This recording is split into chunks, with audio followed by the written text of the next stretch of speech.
Okay, welcome to the HeroCOctPodcast. This particular edition is October's officially, but it's going to pertain also to September last month due to the death in my family of my father. We had to kind of move everything over to 1 month.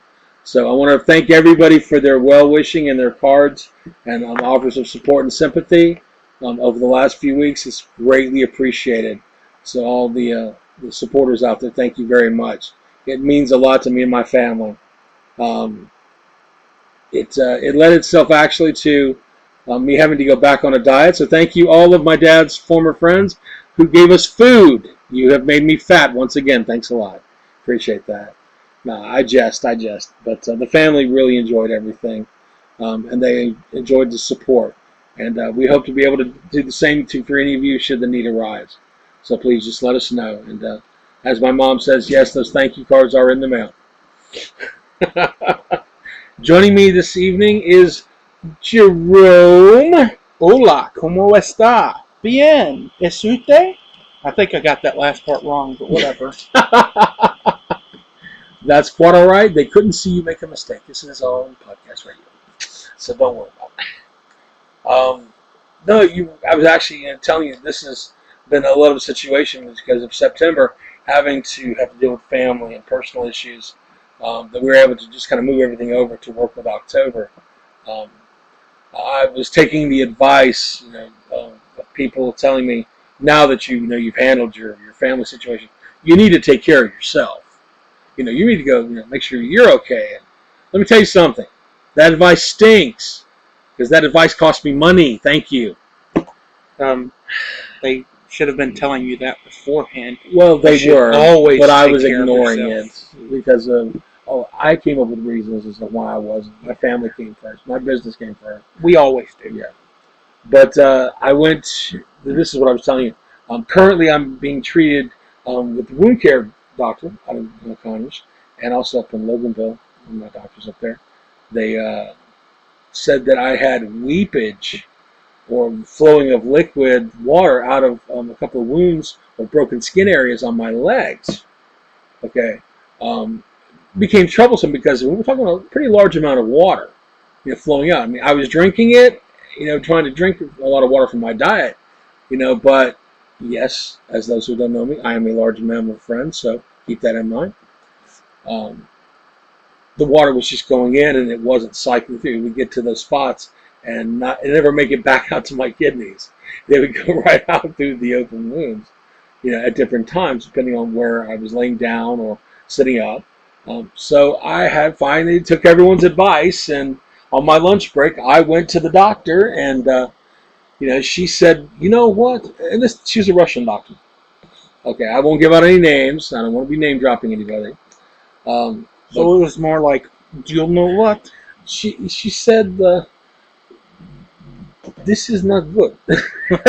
No shit. Exactly. That's exactly what I thought. Pardon my French. So without the accent, I'm not going to do the accent to go from there. But she said, what you've got is lymphoria. And I'm thinking, oh my God, is that contagious? What is that? Holy shit, do you have a Doctor Who villain? Yeah, I'm like, what is going on here? But it actually breaks down into meaning flowing water, excessive flowing water. Okay, so you do have a Dr. So Who I do villain. have a new Doctor Who villain right there. I became the water of Mars right here. I'm spontaneously, generating water here, And if you get a little bit bigger, you're going to develop your own gravity too. That's right. I'm sorry. I had to. No, that's funny. That's funny. So she said, okay, I'm going to print out these instructions. This is what the wound care, I'm going to go to the wound care in 2 weeks. They want you to apply this zinc oxide with aloe over the areas of the legs, okay, where the skin is taut and not wanting to heal. This is the problem.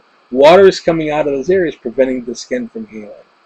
So you're going to put that down, and then you're going to put these absorbent pads on them, and then you're going to roll it in another wrap, and you're going to put a stretch bandage over your legs.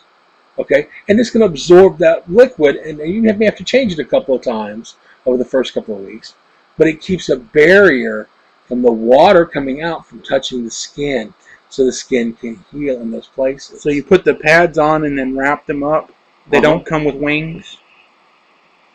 I'm getting to that. Oh, I'm getting to that. The super absorbent pads, okay, were quite expensive under Johnson & Johnson. But first, let me tell you about the cream, the zinc oxide. okay. They were going to write me a prescription for zinc oxide with aloe. I'm not stupid, okay? I know what zinc oxide is. It's diaper rash cream. Desitin, 40% maximum, is cheaper than any behind-the-counter cream. And I could go to any store and buy diaper rash cream, And so she goes, well, yeah, that's what it is, but, are you going to go buy it? I go, well, yeah, I'm going to save myself $30 and just get me a little tub of baby goop and smell like a baby's butt on my legs for the next couple of days, And so we get that, and then we get the Johnson & Johnson roll gauze and the 4x4s, which are all, they have the Curate puts out a super absorbent pad that unfolds and you put it on there. And then you wrap it in, it's not like an ace bandage, but it's a short bandage. It doesn't give as much, so it actually helps with the compression as it's absorbing the moisture. So the whole point is it pulls the moisture away from the leg or the area and lets the skin heal. My sister, who works in physical therapy, was telling her friends at the home health care company she works with of how expensive this could get, because it can last up for a week. They suggested getting the super absorbent maxi pads to use. Great minds think alike. She tells me this. She goes, well, you'll just have to go down the feminine hygiene aisle and pick up a pack. And I go, oh, no, I won't. She goes, but that's the cheapest thing. It's the best. You need the real thin kind with the wings. And I'm going, I'm not picking up anything, And she goes, well, you have to get this kind. Otherwise, you're going to pay a lot of money. So I thought about it, and I gave in. I sent my other sister to go pick them up from the hygiene aisle, and now I have that in my little repertoire. Oh, so yes. Jason. So that's why I say taking care of myself has become a costly event this week. I can understand. I mean, most medical issues end up in this day and age costing more than they should. But it is actually working, and it is helping. That's good. And that's why I think, I need to let everybody know that's why a lot of my creativity and my projects have kind of been delayed a little bit, especially the HeroCOctPodcast, because of having to get control of that situation. As well they should. I mean, you really should take care of yourself, even at the expense of some of your projects. Yeah. You damn workaholic. You have been running 12 years straight since I've known you and not taking time for yourself to heal. This is true. Ever. So I'm glad that you're taking care of yourself. I mean, you really should. Because if not, you're going to end up in a grave before your time, and I'm going to lose my storyteller. That's right. Then who am I going to count on? Have Keith? that. Oh. No, we'll pretend we didn't hear that. Oh, yeah, we did hear that. Okay. Well, like I said, Jerome, I am following the doctor's orders, so I'll let everyone else know how that turns out next month. The doctor orders you to watch him at 8 o'clock on BBC America. Oh, my goodness. Maybe perhaps we'll talk about that, too. Okay, with September, I wanted to mention one thing, and that was the passing of Robin Williams.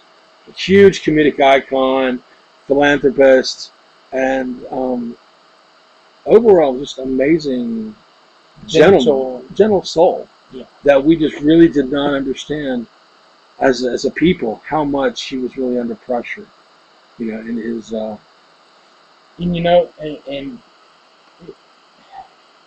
I didn't realize how much of an impact he had on my life until he wasn't here.